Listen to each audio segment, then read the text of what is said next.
E aí, galera, beleza? Seguinte, bora fazer uns exercícios aqui sobre essa primeira parte, que foi reservada, né, para o estudo de vocês de acordo com a programação que a gente montou, o primeiro conteúdo, né, em relação à Grécia. Então, eu separei aqui 3 exercícios iniciais, que são de caráter mais introdutório, para a gente revisar algumas coisas, acrescentar outras. Vamos lá, beleza? Seguinte, questão aqui fresquinha da Unesp de 2020. Vamos ler juntos aqui, né? E aí, primeiro a gente faz a questão, depois a gente vai agregando os comentários. Beleza? Seguinte, olha só. Questão da Unesp, texto do François Togg. Regimes, historicidade, presentismo e experiências do tempo. Né? A Odisseia choca-se com a questão do passado. Para perscrutar o futuro e o passado, recorre-se geralmente ao adivinho. Perscrutar é examinar, investigar. Beleza? Então, para investigar o futuro e o passado, recorre-se geralmente ao adivinho. Inspirado pela musa, o adivinho vê o antes e o além. Circula entre os deuses e entre os homens, não todos os homens, mas os heróis, preferencialmente mortos gloriosamente em combate. Como ele citou a Odisseia, né, a gente pode lembrar da Ilíada e do Aquiles, né, seria um caso aí. Ao celebrar aqueles que passaram, ele forja o passado, mas um passado sem duração, um passado acabado. Ele forja quer dizer que ele constrói, né? Que ele molda um passado, mas é um passado que está encerrado, um passado que está acabado. Tudo bem? Então, o texto afirma que a obra de Homero, né, A. Questiona as ações heróicas dos povos fundadores da Grécia Antiga, pois se baseia na concepção filosófica de Físis. Assim, aparentemente não, né? Porque ele até usa os heróis como referência, né? Ele é explícito no texto, e também não parece ter o caráter filosófico, já que ele está buscando um elemento que é mítico, né? Ele até menciona ali, circula entre os deuses, inspirado pela musa, né? Ele vai nos adivinhos. Então, não tem muito a ver com a reflexão filosófica. Tudo bem? Então, essa aqui provavelmente está descartada. B. Valoriza os mitos em que os gregos acreditavam e que estão no fundamento das concepções modernas de tempo e história. Provavelmente não pela conexão da primeira parte com a segunda, né? A valorização dos mitos acontece, mas os mitos eles não fundamentam a concepção atual, a concepção moderna nem de tempo e nem de história, né? Nem da disciplina história. Então essa aqui aparentemente está descartada também. C. É fundadora da ideia de história, então provavelmente também não, né? O mesmo erro da B seria o da C, pois concebe o passado como um tempo que prossegue no presente e ensina os homens a aprenderem com seus erros. Tudo bem, assim, quando ele usa o herói, ele está usando o herói como modelo, então nesse sentido tem um caráter pedagógico. Mas ele coloca no finalzinho do texto que esse passado ele está encerrado. Portanto, não é um passado que vive no presente, entende? É um passado que está estanque, né? Um passado que está encerrado, um passado que ficou efetivamente no passado e, portanto, não permite reavaliações. E aqui é um elemento interessante de perceber, né? Que é justamente o erro de B e C. A noção de história atual, ela tem muito a ver com esse presente que vai revisitando o passado e vai construindo o passado. Só que diferentes presentes constroem diferentes passados. Então, por exemplo, se para nós hoje, historiadores de 2020, estudar o impacto ambiental, né, de Roma naquela época, na antiguidade, se isso é um assunto relevante, isso provavelmente não era um tópico de destaque para um historiador de 1700. Então é legal perceber isso, que quando um historiador estuda um acontecimento do passado, além de revelar mais sobre o passado, ele também revela sobre o próprio tempo dele. Então, ao estudar sobre o impacto ambiental de Roma na antiguidade, eu estou revelando que isso é uma preocupação de nós, historiadores, né, de 2020. Então, eu estou estudando, eu estou revelando mais sobre Roma, mas revelando também sobre a mim mesmo. Por isso que a história está em constante revisionismo. Né? E isso é um estilo de item, um estilo de cobrança muito atual. Né? Quem for fazer a prova da UNB, né, no meio do ano, né, assim, a que seria do meio do ano, vamos ver quando vai ser, que haverá, né? Mas os historiadores da UNB que estão fazendo a prova, né, eles lidam muito com essa questão do revisionismo. Aquela noção de que como podem sair novos documentos, novas formas de pensar, novos conceitos, novas teorias de história, novas formas de abordar, né, o seu objeto histórico. Então, a história está em constante revisão. Né? Isso faz parte. Então, a letra B, ela está descartada, porque o jeito que funcionava o mito, ou seja, como uma narrativa fabulosa, né? Lembra a ideia da fábula? Aquela que, além de mexer com o fantástico, né, com o fantasioso, ela também oculta o sentido que ela quer passar, né? O historiador não pode ocultar o sentido, né? O historiador não pode fazer história como se faz mito, né? Então, aquela noção de mitologia não é a mesma noção de história e nem a mesma noção de tempo, pelo menos que está lá no texto, né? Ou seja, esse tempo que está preso no passado, um tempo que está fechado, um tempo que está acabado. O tempo do historiador ele nunca está acabado, ele está em constante revisão, beleza? Então, B e C estão fora, né? Olha a letra D. Identifica uma forma de pensamento mítico e uma visão de passado estranha à ideia de diálogo entre temporalidades que caracteriza a história. Provavelmente é essa, né? Por tudo que a gente já falou até agora. Quando ele coloca assim, uma visão de passado estranha à ideia, é uma visão de passado distinta, uma visão de passado diferente da noção de passado que se tem entre os historiadores, que é justamente o que ele está falando como diálogo entre temporalidades. Repara até no livro, né, o título do livro do Hartog, que eles tiraram esse trechinho, que é Regimes de Historicidade. Regimes de historicidade são diversas formas do tempo passar. O tempo ele pode passar de maneira lenta, o tempo pode passar de maneira rápida. A gente pode falar em perspectivas temporais, né, portanto, de longa duração, de curta duração. Longa duração a gente pode investigar a estrutura, curta duração elementos de conjuntura, sendo que a curta duração tem a breve duração, tem a curtíssima duração. O tempo pode passar de maneira linear, como a gente, sei lá, o tempo do relógio. O tempo pode passar de maneira cíclica, né, a noção de tempo da natureza. O tempo pode ter uma perspectiva psicológica. Os livros da Clarice Lispector, né, aqueles que começam, tem um conto dela, né, que começa com uma vírgula, porque quando ela pegou a personagem estava no meio do pensamento, né? Ou seja, o tempo psicológico e não um tempo mais fluido, né? Por exemplo. Então, o tempo pode se apresentar de diversa forma. São os regimes de historicidade. Presentismo e experiência do tempo, né? Ou seja, nós, o aqui e agora, mas as experiências que a gente tem com o passado, as expectativas que a gente tem no futuro. Então, a noção de tempo que está presente no texto, ela é diferente da noção de tempo dos historiadores, sendo que o texto está falando da noção de tempo que está presente na Odisseia, a obra que foi registrada pelo Homero, né? E que tem a ver com essa coisa do adivinho, dele ser encantado, ser inspirado pelas musas, consultar os deuses, né? Essa noção de passado que está encerrado, buscar os heróis como grandes exemplos. Então, são noções de temporalidade distinta, beleza? Provavelmente é a letra D mesmo. Aí a letra E, vamos confirmar. Desenvolve uma abordagem crítica do passado, não é crítica, né? Porque o passado está acabado, então não tem como você criticá-lo, reavaliá-lo, revisitá-lo, né? E uma reflexão de caráter racionalista semelhante à filosofia pré-socrática. Não, ela é mitológica, busca os deuses, a inspiração das musas, né? Então, tá fora mesmo. Então, beleza, a resposta é a letra D de dado ou não. Tudo bem? Todo mundo compreendeu o que falei? Ah, que belo X que eu fiz, né? Legal essa questão? Bom, só para reforçar um pouco aqui. O Hartog, ele é um historiador de uma linha antropológica.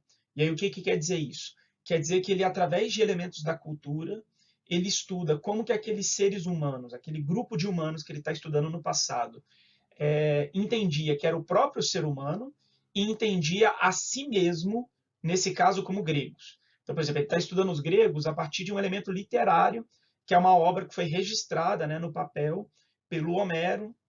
A Ilíada e a Odisseia, no caso, no texto, ele está mencionando a Odisseia. Então, através dessa investigação cultural, que é algo típico da antropologia, a gente tenta entender como que aqueles gregos enxergavam o que é o ser humano e como eles enxergavam o que é ser grego. Daí historiadores de uma linha antropológica.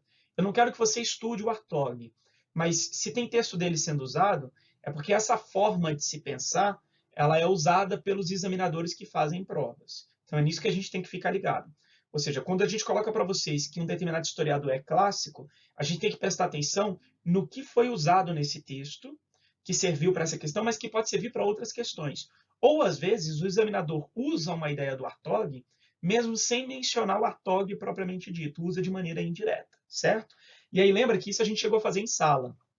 Por exemplo, a Ilíada e a Odisseia, né? Como que seriam formas dessa investigação sobre o que é o ser humano, o que é o próprio grego, né? O Odisseu, que é um dos heróis da Ilíada, né? Ele era o rei de Ítaca, né? Ele é o Basileu de Ítaca. Lembra que é ele que tem a ideia do cavalo de Troia, que vai permitir com que os gregos entrem dentro da cidade de Troia, né? Consigam ultrapassar as muralhas através de uma artimanha, né? O famoso presente de grego. E aí, quando os troianos lá enchem a cara, bebem pra caramba para comemorar a suposta vitória que eles tiveram, porque os gregos teriam desistido da guerra e deixado aquele cavalo como forma de presente, né, de reconhecimento da vitória troiana. Os troianos dormem lá da bebedeira, e aí os gregos saem de dentro do cavalo e tomam a cidade e vencem a guerra assim. Como o Odisseu ele teve uma ideia de maneira racional, ele não presta oferenda aos deuses. Tanto que a Odisseia é ele tentando voltar para casa porque Poseidon está brincando com ele nos mares, já que ele não prestou as oferendas. Então existe uma discussão aí sobre fé e razão, né? Sobre mito e filosofia, por exemplo. Você está se discutindo o que seria a característica do ser humano, qual é o papel da racionalidade, qual é o papel da fé, né? O Odisseu, na Odisseia, né? Quando ele está tentando voltar para casa, ele vai ter contato com diversos seres. Ele tem contato com um gigante de um olho só, que é um ciclope, né? Filho de Poseidon. Ele tem contato com deusas que moram num palácio, meio que numa ilha, num lugar isolado, onde praticamente o tempo não para. Então, assim, quando ele está tendo contato com essas figuras que não são humanas, isso serve para refletir sobre o que é o humano, né? Na Ilíada, quando os gregos se reúnem para combater Troia, né, eles estão se unindo como gregos que são diferentes daqueles troianos, né? Então, através dessa reflexão literária, cultural, um elemento típico da antropologia, eu tento investigar como que aquelas pessoas que eu estou estudando naquele passado enxergavam o que é o ser humano e como eles enxergavam a si próprio comparando com outros povos, com outras civilizações, com outras culturas. Beleza? E aí lembra o seguinte, lembra que tanto a Ilíada quanto a Odisseia podem ser usadas como metáforas para aquelas duas diásporas, né, do mundo grego, para a primeira e para a segunda diáspora.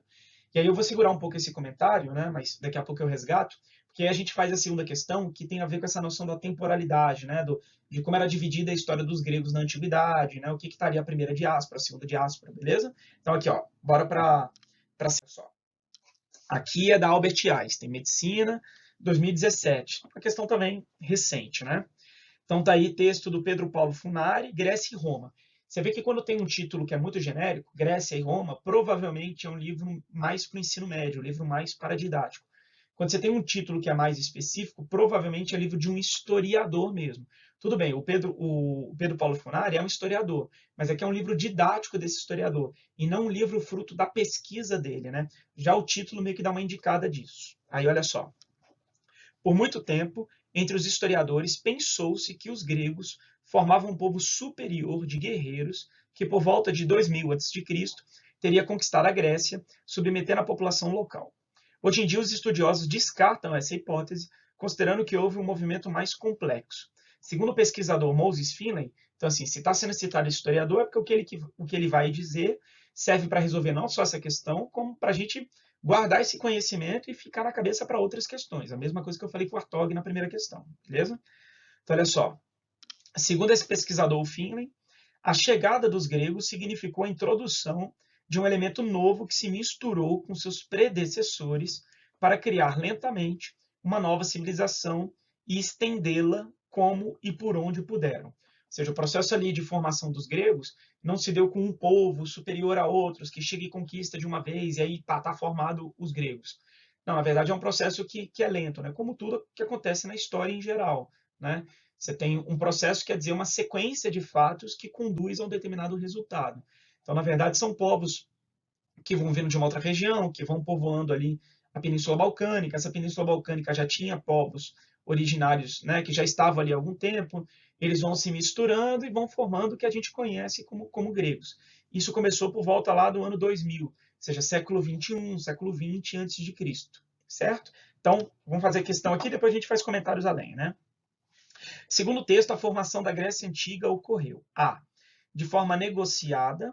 Aí, olha só, vamos usar aquele recurso, né, de estratégia de prova, que quando a questão tem esse estilo, né, não é uma questão do Enem, mas tem cara de Enem, né? Que é essa que tem uma pequena frasezinha e vem vírgula. E aí as outras alternativas seguem a mesma ideia, né? A questão do paralelismo que os itens do Enem tem que ter.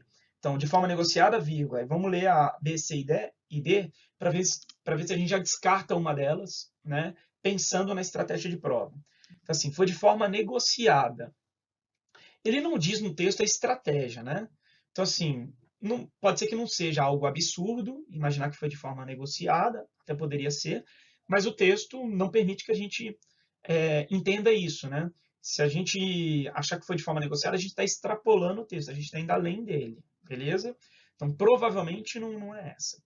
De forma gradual, essa aqui já combina, porque ele fala no texto lentamente, né? Então, essa aqui já tem mais cara. De forma planejada, aqui é improbabilíssimo, de forma planejada não, né? As coisas vão acontecendo meio aleatória, né? O ser humano vai criando soluções, a gente vai tentando interpretar. Então, essa aqui é uma que a gente pode descartar legal. De forma violenta, também é de se supor que possa ter sido de forma violenta em algum nível, né? Ou seja, às vezes teve violenta, às vezes teve pacífico, então não sei se foi tudo violento, ele também não dá no texto. Então, assim, A e D, embora não sejam propriamente absurdas, não são prováveis porque o texto não nos dá esse tipo de informação e interpretar isso seria extrapolar. Então, a que tem mais cara, pelo menos nesse início, é a B de bola, que é de forma gradual. Aí vamos só. Ó. De forma gradual, a partir da integração de povos provenientes de outras regiões com habitantes da parte sul da Península Balcânica. Acho que também em cima do texto, né? Chegada dos gregos significou a introdução de um elemento novo que se misturou com seus predecessores para criar lentamente uma nova civilização. É isso mesmo, né? Letra B, a gente já pode até marcar aqui. Letra B de bola. Ok? Todo mundo compreende? Não? Já fez um X melhor aqui. Bom, vamos ler a letra A inteira, né? Para a gente descartar mesmo. Então, de forma negociada, por meio de alianças e acordos políticos entre os líderes das principais tribos nativas da Península Balcânica. Aqui ele não fala nessa alternativa essa vinda de alguém de fora, né? Porque no texto deixa claro, né? Chegada de gregos significou a introdução de um novo elemento que se misturou com os predecessores. Aqui ele está falando por meio de alianças e acordos políticos entre os líderes das principais tribos nativas. Ou seja, ele está descartando o elemento novo. Então, a gente não pode afirmar que foi de forma negociada ou que isso foi predominante.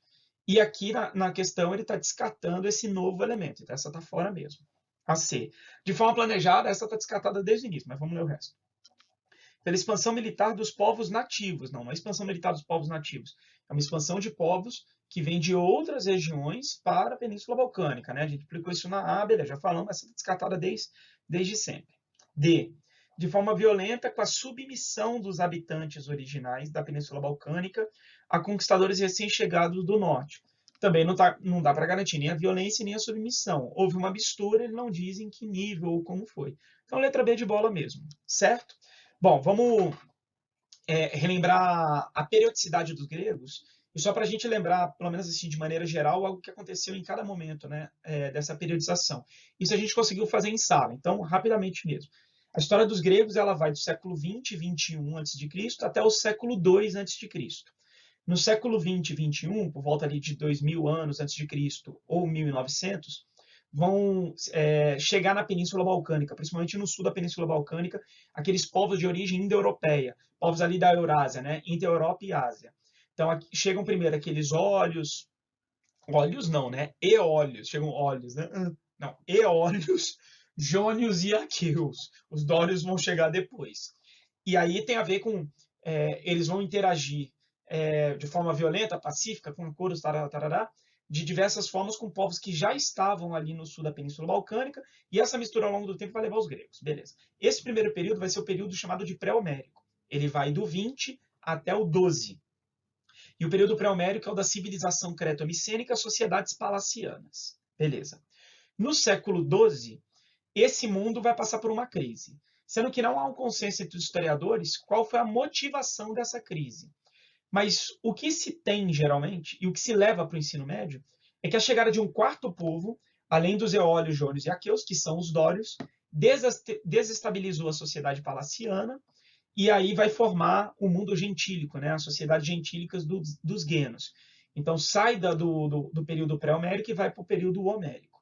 Sendo que essa chegada dos dórios, que desestabiliza a sociedade palaciana, fez com que alguns gregos optassem por um processo migratório. No caso, essa migração ela foi em direção à Ásia Menor, foi em direção ao leste, né? Em direção ao mundo do mar Egeu. E aí, metaforicamente, a Ilíada fala desse processo migratório. Ou seja, os gregos se reunindo para combater uma cidade, né? Troia, numa guerra que durou 10 anos, isso é uma metáfora que fala da lenta ocupação dessa costa, né, da Ásia Menor, da franjinha da Ásia Menor.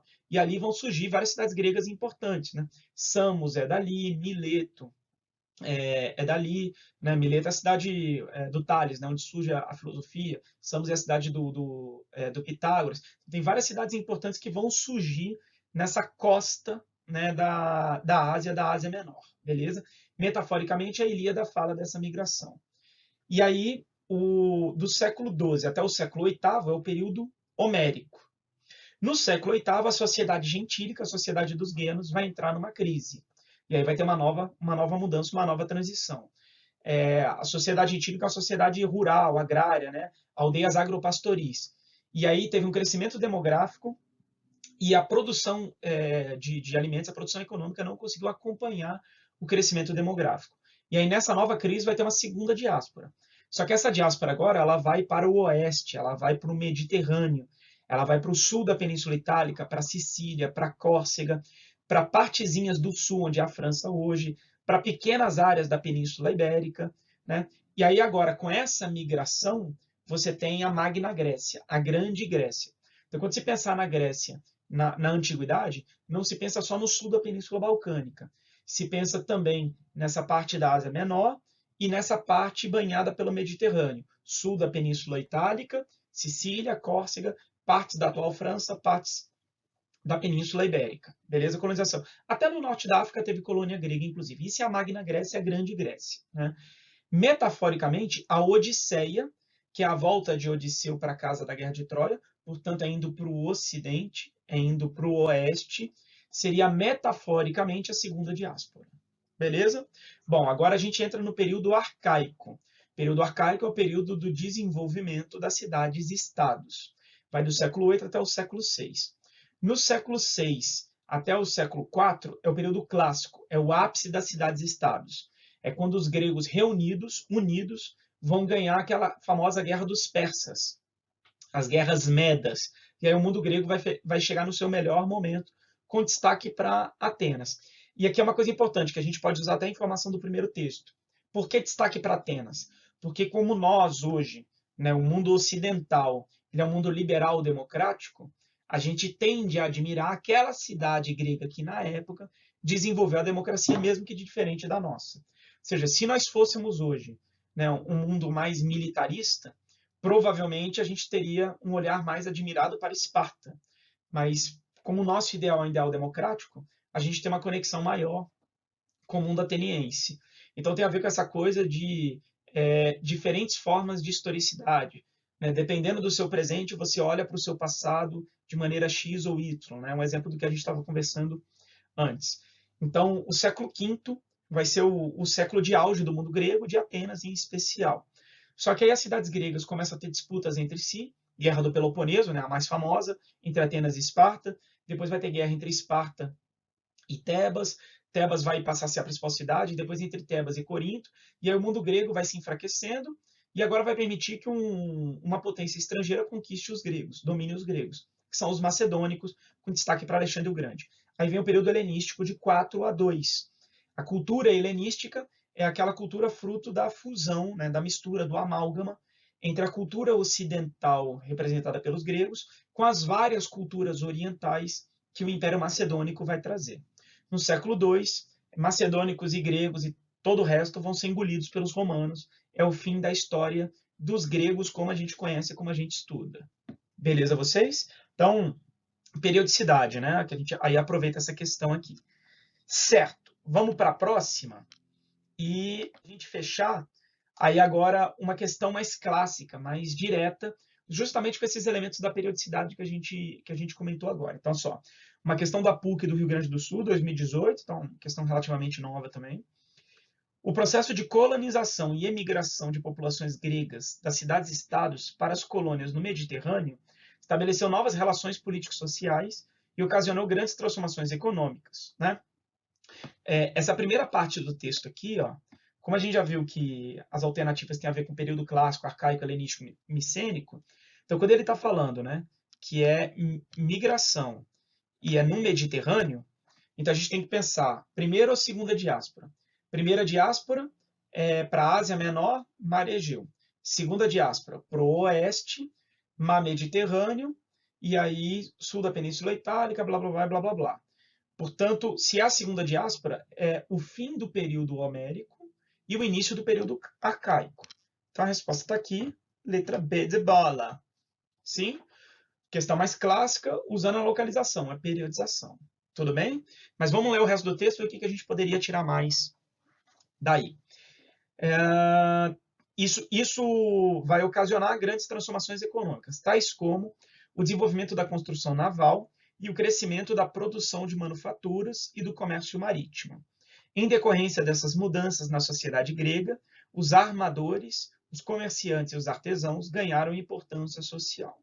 O processo de colonização e de formação de novas cidades gregas ocorreu no período clássico. Você vê que ele ocorreu no período, né, em qual período? Clássico, arcaico, helenístico, micênico, né, período arcaico. Você vê que ele poderia ter feito uma questão em relação a essa segunda parte, em relação a essas mudanças que aconteceram. Por exemplo, lembra aquele conceito que geralmente a gente usa para os fenícios de talassocracia, que é o poder nos mares, né? Então, quando a gente fala de um povo que tem forte influência, forte domínio dos mares, esse conceito, embora seja mais relacionado aos fenícios, ele pode ser aplicado a qualquer população que tenha essa atitude, né, de um determinado período ter um domínio forte sobre um comércio marítimo, sobre os mares. Então, a gente pode dizer, por exemplo, que o mundo cretomicênico, uma das características é a talassocracia. A gente pode falar que os gregos, nesse período, quando estão se expandindo e aumentando o comércio, que aí são as transformações econômicas, né? Construção naval, porque se eu vou ter que usar o mar Mediterrâneo, né? Ou mesmo quando eu usei o mar Egeu, eu vou ter que desenvolver a minha produção náutica, né? São os armadores, mas também o crescimento de manufaturas e, portanto, de comércio entre essas cidades gregas que estão em diferentes lugares. Então, eu posso usar essa terminologia de talassocracia para falar desse poder no mar. Eu posso falar mesmo para os romanos, né? Mare Nostrum. Então, ele poderia ter feito uma reflexão sobre essa segunda parte, mas ele preferiu ficar na primeira, né? E aí foi uma questão mais seca, menos reflexiva, vamos dizer assim. Beleza? Bom, ficamos com 27 minutos, resolvemos 3 questões, né? Pegamos aqui para comentar e relembrar outras coisas, certo? Depois vai vir mais, essa foi a parte 1. Beleza, galera? Hashtag fica em casa, se inscreva aí no canal da academia, coloque sininho, aquelas coisas, né, de youtuber que a gente pede para vocês fazerem. E agora, como eu sou youtuber e influencer digital, eu não estou mais agradecendo, porque eu não deixo, agora eu agraçubo. Então eu agraçubo você ter ficado quase meia hora escutando esses comentários aqui, beleza? Quem diria que você ia me ouvir falar isso, hein? Que brega, professor. Tudo bem. Valeu, galera. Abraço.